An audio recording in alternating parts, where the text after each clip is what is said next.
Hello, everybody. So this is our first session, which is presented by Wandering Birds, जिसका नाम है T talk with travellers. और मैं हूं आपका होस्ट हरीश अग्रवाल। आज हमारे साथ है तन्वी नाडकर्णी, जो हमें बैक पैकिंग के बारे में उनकी इंफॉर्मेशन देने वाली है कि किस तरह से उन्होंने बैक पैकिंग ट्रैवल चालू किया है। तो तन्वी, आपका बहुत बहुत स्वागत है। एंड शुरू करने से पहले मैं चीयर्स करना चाहता हूँ विद दिस टी कप। सो हम लोग चालू करने से पहले आपको सबको मैं बता दूं कि तन्वी जो है वो एक लॉयर भी है। और मैं हमारे जो जितने भी मेरे वर्ड्स हैं जो मैं बोलने वाला हूँ, बहुत ही मैं संभल के बोलने वाला हूँ उनसे। और मैंने सोच के रखा है कि मुझे क्या बोलना है और क्या नहीं बोलना है। सो तन्वी, मैंने आपका ब्लॉग पढ़े, आप ट्रैवल ब्लॉगर हो, और मैंने आपके ब्लॉग पढ़े, आपका इंस्टा आईडी भी देखा मैंने। उसमें एक लाइन आपने लिखी है और जो मुझे बहुत पसंद आई और जो कि बहुत ही यूनिक है कि I travel to get multiple tans. So एक लड़की के लिए ये बोलना बहुत ही अलग बात है, to get a multiple tans, क्योंकि लड़कियां टैन नहीं होना चाहती। और आपने एक ऐसा स्टेटमेंट दे दिया है जो कि एक लड़की बहुत सोच समझ के ये करेगी कि ये क्या लिख दिया है। तो क्या आप ये सेंटेंस के बारे में मुझे बताएंगे कि ऐसे कहाँ से आपके दिमाग में आ गया, and what is this all about? So basically कैसा है ना, ये मैं जब भी ट्रैवल कर रही थी, पहले मुझे भी फर्स्ट टाइम जब भी मैं जाती थी तभी मैं I did not believe in this sentence at all. मतलब being an Indian and already having a brown skin और टैन होना इंडिया में भी इट्स अ बिग थिंग। मतलब ऐसा मैं किसी को भी बोलती थी तो कोई मुझसे समझता था, अरे क्यों ऐसा कर रही है, क्यों ऐसा कर रही है। But when I started going outside, matlab I started meeting new people, especially Europeans or USA or वो सब, they have a white skin as you already know. Yes. So when matlab I used to meet them, they were like, "Oh my God, Tanvi, you have such a beautiful skin color.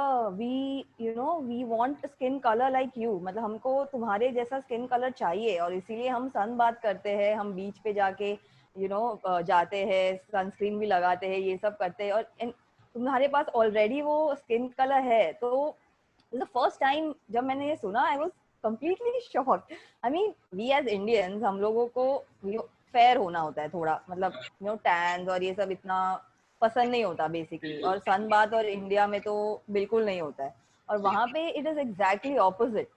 तो that was something that really cot my attention. तो मतलब मैं वही सोचती रहती थी कि अरे वाह, मतलब ये अच्छी बात है, अच्छा लगा था मुझे वो चीज सुन के। और तो मैंने सोचा कि अगर ऐसा है, ऐसे सोचते हैं लोग बाहर, तो हम क्यों ऐसा सोच रहे हैं। मतलब it is a good thing, मतलब ये अच्छी बात है। तो फिर जैसे जैसे मतलब मैं ट्रैवल करती गई, ऑब्वियसली धूप में ही घूमती थी, रात को इतना जाती नहीं थी, तो सब टैन्स वो होते गए कलेक्ट, मतलब वो टैन हो ही जाता था, स्किन कितना भी कुछ भी कर लिया तो मतलब अच्छा लगने लग गया मुझे, खुद को ही एक अच्छा लगने लग गया। और आई डोंट नो, मतलब आई जस्ट लाइक्ड इट। तो मैंने फिर सोचा कि I definitely incorporate this in my blog, और मैंने उसी तरह से फिर वो सेंटेंस लिख दिया वैसा। तो क्या यही रीजन है कि आप बहुत अट्रैक्ट हो गए? और मैं देख सकता हूँ कि आपका ज्यादा करके ट्रैवल जो है वो ओवरसीज है। तो ये कुछ रीजन है कि आप ज्यादा ओवरसीज ट्रैवल करते हो, क्योंकि आपको बहुत लोगों ने बोला है अबाउट दैट स्टेटमेंट? नहीं नहीं, ऐसा ऐसा तो कुछ नहीं है, इंडिया भी मैं बहुत घूमने जाती हूँ। इट्स जस्ट दैट जब भी मुझे लंबा वेकेशन कभी मिलता है ना, तो आई प्रेफर गोइंग ओवरसीज, क्योंकि ऑब्वियसली ज्यादा प्लेसेस कवर करने को ज्यादा टाइम मिलता है, ज्यादा प्लेसेस कवर होते हैं। तो बराबर। बाहर सिर्फ लंबा कुछ रहेगा तो जाती हूँ। और इंडिया में कैसे है, आई मेक श्योर टू मतलब लॉन्ग वीकेंड्स होने दो, या फिर कोई छुट्टी, अगर दिवाली की छुट्टी आ गई या कोई छुट्टी, तो क्लब करके इंडिया में ही जाती हूँ, ऐसा कुछ नहीं है। और मुझे और एक सवाल ये है कि और स्पेशली आप लड़की हो, जैसे हम लोगों ने बोला कि कि टैन होना जो लड़कियों को पसंद है, फिर भी आपने स्टेटमेंट डाला अगेन बैक पैकिंग। क्योंकि आपको भी पता है कि जब भी कभी किसी लड़की को बाहर जाना होता है तो उनके पास बहुत सारे बैग्स होते हैं। और आपका जो कॉन्सेप्ट है वो बैग पैकिंग का कॉन्सेप्ट है, जिसमें एक ही बैग में आपको सारी चीजें डालनी है। तो ये भी कैसे आप मैनेज कर पाते हो? ये एक बहुत ही इंटरेस्टिंग क्वेश्चन है, क्योंकि मैं एक ही बैग लेके जाती हूँ and I will show you. मतलब मतलब इतनी बड़ी बैग भी नहीं होती, आई थिंक इतनी कुछ होती होगी, इतनी बड़ी होती होगी और कुछ इतनी इतनी होती होगी। तो ओके उस तो लास्ट टाइम जब मैं यूरोप गई थी, मैं 3 मंथ्स के लिए गई थी, तो ओके तभी मैं इतनी छोटी ही बैग लेकर गई थी। और तब मुझे वही पूछ रहे थे, तू इतनी सी बैग लाई है, इतने बैग में सारा सामान आ गया? मैंने बोला हाँ। मतलब मैं आई इंश्योर कि जो भी बैग में लूँ, आई इंश्योर कि स्पेस पूरा यूटिलाइज हो उसमें। तो ओके अलग अलग पैकिंग हैक्स मैं करती हूँ, मतलब जितना कम स्पेस यूज हो सके। कपड़े तो मैं बहुत ही कम ले जाती हूँ, आई नो एक लड़की होके मैं ऐसा बोल रही हूँ, मैं बहुत कम कपड़े लेके जाती हूँ। और बाकी का सब सामान जो भी होता है, बस उतना सब आ जाता है। तो एक एक कैरी ऑन होता है और एक बैकपैक होता है, बस हो गया। एंड आई बिलीव बैकपैकिंग के लिए जितना कम सामान हो उतना अच्छा है, क्योंकि ऑब्वियसली फिर उठाना भी कम पड़ता है और बैग के साथ काफी घूमना पड़ता है, तो जितना हैवी होगा उतना प्रॉब्लम हमें ही होगा। तो इसीलिए आई थिंक कि कम सामान इज बेस्ट। यस हम लोग एक जो वर्ड है बैक पैकिंग ये बहुत ज्यादा यूज कर रहे हैं, उसके बारे में आप थोड़ा बताइए कि एग्जैक्टली बैक पैकिंग होता है क्या है, क्योंकि अगर मुझे किसी ने बोला कि हरीश ट्रैवल करना है तो मैं भी मेरा बैग पैक करता हूँ, बट मुझे नहीं लगता शायद उसको बैक पैकिंग बोलते हैं। तो बैक पैकिंग एग्जैक्टली क्या है, वो कॉन्सेप्ट किस तरह से है, किस तरह से लोगों को बैक पैकिंग करनी चाहिए, क्योंकि बहुत लोग उसके बारे में बोलते हैं लेकिन किसी को एग्जैक्ट मीनिंग उसका पता नहीं है, तो उसके बारे में थोड़ा बताइए। बैक पैकिंग ऐसा एक बहुत ही ब्रॉड टर्म है, मतलब नॉट नेसेसरी बैक पैकिंग मतलब आपको सिर्फ ये बैग पीछे ही लगा के जाना है। आप कोई भी बैग ले सकते हो, आप कैसे भी आपके हिसाब से पैकिंग कर सकते हो, कैसे भी। बट मेरा कैसे है ना कि मैं जिधर भी घूमने जाती हूँ, आई स्टे इन हॉस्टल्स और ऐसे ही मतलब बजट प्लेसेस पे ही प्रेफर करती हूँ रहना। तो ये बहुत ही मतलब बहुत अच्छा लगता है मुझे। आई मीन मुझे ये I don't know, I mean this like term का मीनिंग अगर मैं बोलूँ तो मेरे लिए तो बैक पैकिंग एक बैग पीछे लगाना, उसमें थोड़ा बहुत सामान भरना और निकल जाना, यही यही है इसका मतलब मेरे लिए। इससे ज्यादा कोई सा एकदम डीप कोई मीनिंग तो है नहीं। तो मतलब हाँ, यही मुझे लगता है कि बैग पैकिंग मेरे लिए तो यही है। ओके सो बेसिकली मैं ऐसे समझ सकता हूँ कि जितनी जरूरत की सामान है उतना ही वो बैग में डालिए, इसके अलावा आप ये यस। मत सोचिए कि मुझे ये इवनिंग में ये पहनना है या फिर मॉर्निंग ब्रेकफास्ट के लिए ये पहनना है या फिर मुझे कहीं डांस के लिए जाना है तो मुझे ये पहनना है। तो जो भी जरूरत का जितना भी हो उतना डाल के जो ट्रैवल होता है मेरे ख्याल से उसको हम लोग बैग पैकिंग बोले, राइट? और मैं आपको एक सीक्रेट बताती हूँ, मेरे जब मैं जाती हूँ ना तो आई इंश्योर कि थोड़ा स्पेस हो मेरे बैग में, क्योंकि जब मैं वापस आऊँ तो मैं कुछ सामान वगैरह लेकर आऊँ वहां से। तो वो ओके स्पेस भी मेरे बैग में स्पेस भी होता है सामान लाने के लिए।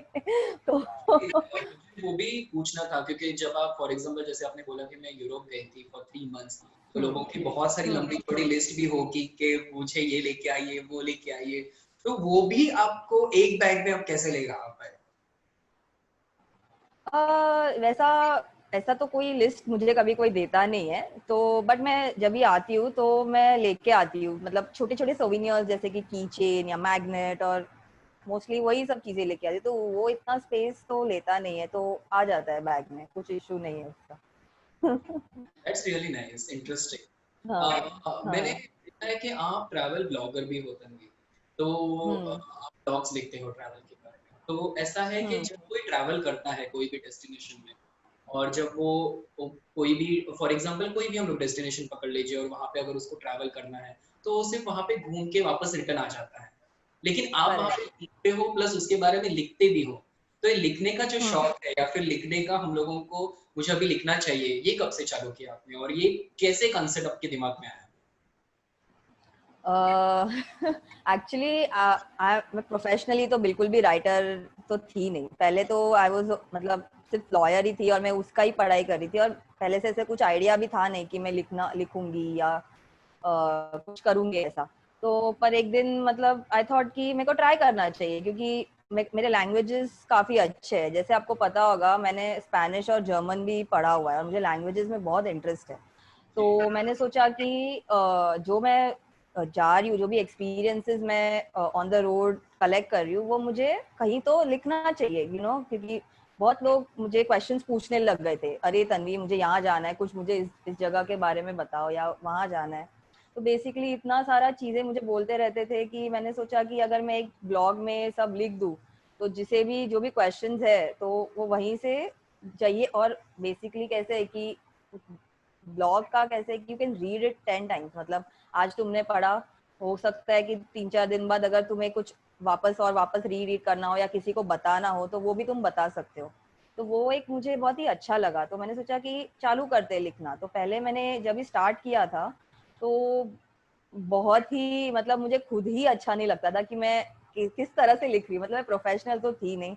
मैंने दूसरों के ब्लॉग्स पढ़े, जो बड़े बड़े ब्लॉगर्स हैं उनके काफी सारे ब्लॉग्स पढ़े और उनसे थोड़ा सीखा कि कैसे लिखना चाहिए, क्या कैसा होता है ये सब, और थोड़े वीडियोस देखे और ऐसे मतलब दूसरों के बात मतलब दूसरों के एक्सपीरियंसेस और सब पढ़ के ही मैंने खुद से लिखना चालू किया। बट फर्स्ट टाइम जब मैंने लिखा था, मैंने बहुत ही मुझे खुद को अच्छा नहीं लगा था, पर मैंने वो अभी भी अपने ब्लॉग में रखा है ताकि you know I can improve आगे जाके की।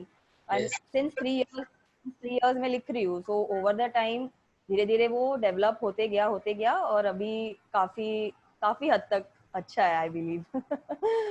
I think it's a good example of learning from your own mistakes and learning from your या own, because जो आप कर हम्म रहे हो उससे थोड़ा अच्छा कीजिए।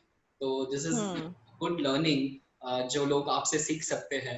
आपने अभी बोला कि आप जर्मन और आपने स्पेनिश लैंग्वेज सीखा हुआ है करके, या तो क्यों आपको ऐसे लगा कि दो लैंग्वेज सीखनी जरूरी है? क्योंकि आपको पता है कि English is a universal language, लेकिन फिर भी आपको ये दो लैंग्वेज आपने सीखी।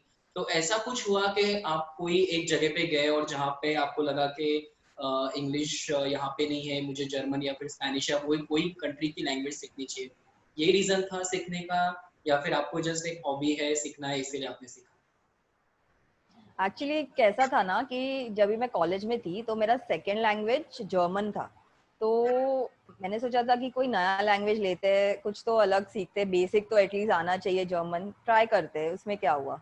तो मैंने तभी से स्टार्ट किया, फर्स्ट मैंने जर्मन सीखा। तो कॉलेज में मुझे बहुत अच्छा लगा और काफ़ी मतलब थोड़ा टीचर से बात बात करके उन्होंने मुझे बताया कि ऐसा एक इंस्टीट्यूट भी है, वहाँ पे तुम और सीख सकते हो, मतलब सर्टिफिकेशन कोर्स कर सकते हो, और मुझे काफ़ी पता चला था। ओके। तो मैंने हाँ, तो मैंने फिर जर्मन किया लैंग्वेज, और काफ़ी मतलब जर्मन किया। जर्मन काफ़ी हद तक आता ही है मुझे बात करने, समझता है, काफ़ी अच्छा है। फिर उसके बाद मैंने सोचा अब जर्मन तो हो गया, अभी कोई दूसरी लैंग्वेज सीखते हैं। तो मैंने जस्ट देखा कि कौन से लैंग्वेजेस वाइडली स्पोकन है, मतलब इंग्लिश तो है ही, जर्मन भी एक यूएन लैंग्वेज में से एक है। तो तीसरा था मेरे पास ऑप्शन था, या तो फ्रेंच सीखूं या तो स्पेनिश सीखूं। बट स्पेनिश मतलब ज़्यादा मतलब पूरे साउथ अमेरिका में स्पेनिश है, और स्पेन और काफ़ी कंट्रीज में स्पेनिश काफ़ी पॉपुलर होने लग गया था, और गाने भी स्पेनिश गाने में बहुत सुनने लग गई थी। मुझे अच्छा लगता था स्पेनिश, ऐसे काफ़ी मतलब जब मैं सुनती थी मुझे समझ नहीं कुछ आता था, बट मैं सुनती थी तो मुझे अच्छा लगता था। तो तो मैंने सोचा कि मैं स्पेनिश सीखूंगी। और ओके। तो फिर हाँ, और फिर मैंने वैसे यहाँ पे ही मुंबई में एक इंस्टीट्यूट में से स्पेनिश का कोर्स भी करना स्टार्ट कर दिया। तो उस हिसाब से फिर मैंने 2 लैंग्वेजेस कर लिए। आई होप आगे और सीख पाऊँ, मे बी फ्रेंच या कोई दूसरी language, let's see. Sure, I am sure आप जरूर जरूर सीखेंगे। लेकिन उसका कुछ आपको ट्रैवल में फायदा हुआ कि मुझे दो लैंग्वेज आता है? बहुत ओके। बहुत फायदा हुआ है, बहुत फायदा। इनफैक्ट बाहर ट्रैवल करते वक्त ही नहीं, यहाँ मुंबई में भी काफी फायदा हुआ है, क्योंकि काफी फॉरेनर्स भी मुझे मिले और मतलब डायरेक्शंस पूछते हैं या कुछ ऐसे पूछते हैं या कैसे जाते हैं वगैरह। तो मैं जब मुझे पता चलता है कि वो लोग स्पेनिश या जर्मन कंट्रीज से है, तो मैं उनसे उनके लैंग्वेज में बात करती हूँ। तो वो इतने खुश हो जाते हैं कि मतलब देव नेवर, मतलब उन्होंने कभी किसी इंडियन को स्पेनिश या जर्मन में बात करते हुए सुनना, मतलब उनके लिए भी एक काफी यूनिक चीज है। तो वो बहुत खुश हो जाते हैं, और मतलब एक अच्छा एक फ्रेंड्स भी, फ्रेंडशिप नहीं बोल सकते, बट एक ऐसा अच्छा लगता है कि मतलब अभी मैं अगर एक फॉरेन कंट्री में जाऊँ और वहाँ पे कोई फॉरेनर मुझसे हिंदी में बात करे, तो ऑब्वियसली मुझे भी अच्छा लगेगा, वैसे ही आई एम श्योर उनको भी अच्छा लगता है। तो काफी फायदा होता है, और बाहर जाती हूँ तो बहुत फायदा होता है, क्योंकि लाइक स्पेन में जब मैं गई थी तो वहाँ पे इंग्लिश हार्डली किसी को आता था, मतलब no, very few people could speak English. तो उसी वजह से काफ़ी मुझे लैंग्वेज का भी बहुत फ़ायदा हुआ। जर्मनी में अभी कैसे है कि यंगस्टर्स जो है काफ़ी इंग्लिश उनको आती है, तो इतना प्रॉब्लम नहीं हुआ था। बट स्पेन और वो कंट्रीज़ में काफ़ी मतलब अभी भी इंग्लिश इतना आता नहीं है लोगों को, तो उसके वजह से काफ़ी फ़ायदा हुआ मुझे। स्पेनिश का तो बहुत फ़ायदा हुआ है। Which is nice. ये मेरे ख्याल से इस तरह हो गया कि अगर आपको महाराष्ट्र में या फिर बॉम्बे में कुछ काम चलाना है, अगर आपको मराठी आती है तो फिर आपका बहुत कुछ काम चल जाता है। तो आई थिंक इट्स कोई यही एग्जैक्टली फंडा है। Which is good. और मेरा और एक सवाल आपको ये है कि आप जैसे फुल टाइम लॉयर हो, तो वकालत करना और ट्रैवल करना और घर, तो किस तरह से आप ये संभालते हो कि केसेस कैसे हैंडल किए जाते हैं? बिकॉज आई एम श्योर कि बहुत ज्यादा प्रेशर होता होगा काम का, तो फिर किस तरह से होता है ये कि आप कैसे मैनेज कर पाते हो? एक्चुअली मैंने ऐसा जब भी साल शुरू होता है ना तो मैं देखती हूँ कि छुट्टियाँ कब कब है। पहले तो मैं वही रिसर्च मेरा चालू हो जाता है कि कब लॉन्ग वीकेंड आ रहा है, कब फ्राइडे को छुट्टी आ रहा है, कब मंडे को छुट्टी आ रहा है, और वो उसी हिसाब से फिर मैं देखती हूँ कि कौन से डेस्टिनेशन पे मुझे जाना है, किधर नहीं जाना है। और घर का तो मेरे घर से बहुत सपोर्ट है मुझे ट्रैवल करने के लिए। तो मेरे पेरेंट्स भी मतलब काफ़ी सपोर्टिव है इस सबको लेके। कब तो वीकेंड्स और ऐसे जब लॉन्ग वीकेंड्स आते हैं तो मैं ऐसे ट्राई करती हूँ कि अपने पेरेंट्स के साथ, अपने फैमिली के साथ कहीं घूमने जाऊँ, कोई नया प्लेस जाऊँ। मेरी फैमिली भी काफ़ी एंथुसियास्टिक है ट्रैवल करने, उनको भी बहुत अच्छा लगता है। तो वो मुझे बोल देते हैं कि अभी लॉन्ग वीकेंड आ रहा है तन्वी, तो तू चालू कर दे, कोई एक नया जगह जाते हैं हम सब मिलके और घूम के आते हैं ऐसा। तो घर पे तो मुझे पूरा सपोर्ट है उस चीज़ का, तो उसका कोई प्रॉब्लम नहीं है। काम और ट्रैवल मैनेज करना बेसिकली, भी काम जब भी आप करते हो तो छुट्टियां तो होती ही है साल में काफी सारी, अपार्ट फ्रॉम पब्लिक हॉलीडेज और वो सब। तो वो it's just how you manage the छुट्टियां भी। If you want to go somewhere far तो तुमको लीव डालना पड़ता है कि अभी इतने दिन के लिए हम जा रहे हैं, तो छुट्टी अप्रूव करके लेना पड़ता है। तो वो जो जो हर एक इंसान, जो हर एक नॉर्मल इंसान करता है, मैं भी वही करती हूँ जब जॉब पे जाती हूँ। तो हाँ, तो हो जाता है मैनेज काफी। और आई एम श्योर ये बहुत आपके लिए रिलैक्सेशन होता होगा कि ऑफिस या फिर जॉब करके जो ट्रैवल है आपके लिए बहुत ही बड़ा एक स्ट्रेस बस्टर आपके लिए होता होगा। बहुत बहुत बहुत अच्छा लगता है, और एक ब्रेक मिल जाता है काम से, तो अच्छा लगता है बहुत। हाँ मेरा एक आखिरी सवाल है तन्वी कि मैं देख सकता हूँ कि आपने बहुत सारे कोविड रिलेटेड ब्लॉग लिखे हुए हैं जो कि ट्रैवलिंग के ऊपर है, तो उसके बारे में आप बताइए कि आज कोविड है, लॉकडाउन चल रहा है, आपने कुछ उसके बारे में आपके वेबसाइट पे भी लिखा हुआ है, आप थोड़ा उसके बारे में हमें बताइए। अभी कोविड के वजह से ट्रैवल पे काफ़ी गहरा इम्पैक्ट हुआ है, और काफ़ी एरोप्लेन बाहर जाना, ट्रेन, बसेस सब सब बंद हो गए थे बीच में। सब मतलब काफ़ी लोगों के प्लान्स थे, सबके प्लान्स कैंसिल हो गए, और काफ़ी नुकसान हुआ था ट्रैवल इंडस्ट्री को। लेकिन कोविड अभी आई थिंक ट्रैवल जो है अभी एक अलग तरीके से होने वाला है। मतलब कैसे कि सोशल डिस्टेंसिंग और ये सब हमें मेंटेन करके ही आगे ट्रैवल करना है। जब तक कोविड का कुछ क्योर मिल नहीं जाता तब तक एटलीस्ट हमें ऐसा प्रिकॉशंस लेना चाहिए। मतलब हमें ट्रैवल तो करना ही है, अब कितने दिन तक कोई इंसान लॉकडाउन में घर पे रहेगा। तो बेसिकली सिर्फ इतना ही है कि you have to be careful. मतलब तुम ट्रैवल करो, तुम पर्सनल व्हीकल मतलब खुद के व्हीकल में जाओ, या तुम ट्रेन से जाओ या बस से जाओ, बट हाइजीन मेंटेन करना बहुत इम्पोर्टेंट हो गया है। मतलब सैनिटाइजर, ये हैंड वॉश, सॉरी, और ग्लव्स, और जो भी मतलब हाइजीनिक है, अभी एक्स्ट्रा कॉशियस होके ट्रैवल करना इट्स ओके। और social distance, basically crowded places और ये सब से थोड़ा दूर रहना ही अभी ठीक है। बट जैसे ही थोड़ा सिचुएशन इम्प्रूव होते होगा, जो आई एम श्योर होने ही वाला है, तो आई थिंक वापस सब नॉर्मल हो जाएगा और सब चालू हो जाएगा, सब घूमने लग जाएंगे मेरे तो ख्याल से मैंने इसी बहुत दिन के बाद सुना है, क्योंकि मैं ऐसे ही सुनता था कि ट्रैवल नहीं हो सकता और आप बोल रहे हो कि ट्रैवल अभी हो जाएगा या फिर होना नहीं चाहिए। नहीं this is I guess a very big motivation for everybody कि दोस्तों ट्रैवल चालू होने वाला है और आपको बैक पैकिंग करना है। तो आप अभी से स्टार्ट कर दीजिए, और जैसे ही लॉकडाउन ओपन हो जाए, गवर्नमेंट हम लोगों को अलाउ करे, तो हम लोग सोशल डिस्टेंसिंग रख के, और गवर्नमेंट ने जितने भी हम लोगों को प्रिकॉशंस बोले हैं वो ध्यान में रख के ट्रैवल करना चाहिए।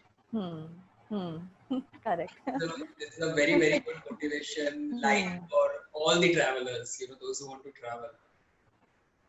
और आप क्या मैसेज देना चाहते हो तन्वी, जो स्पेशली गर्ल्स है, जैसे मैंने बोला कि उनको बहुत सारे बैग लगते हैं उनके साथ, या फिर बॉयज भी ऐसे बहुत सारे हैं जिनको बहुत सारे शूज लगते हैं उनके साथ, या फिर बहुत सारे कपड़े वो कैरी करते हैं, बीच के लिए अलग कपड़े होते हैं, या फिर अलग अलग चीजों के लिए बहुत अलग अलग उनके कपड़े होते हैं, तो आप क्या एक मैसेज देना चाहते हैं ओवरऑल लोगों को कि छोटे से बैग में भी बहुत महीनों का और बहुत बड़ा इंटरनेशनल ट्रैवल भी हो सकता है? So what will be your message for everybody?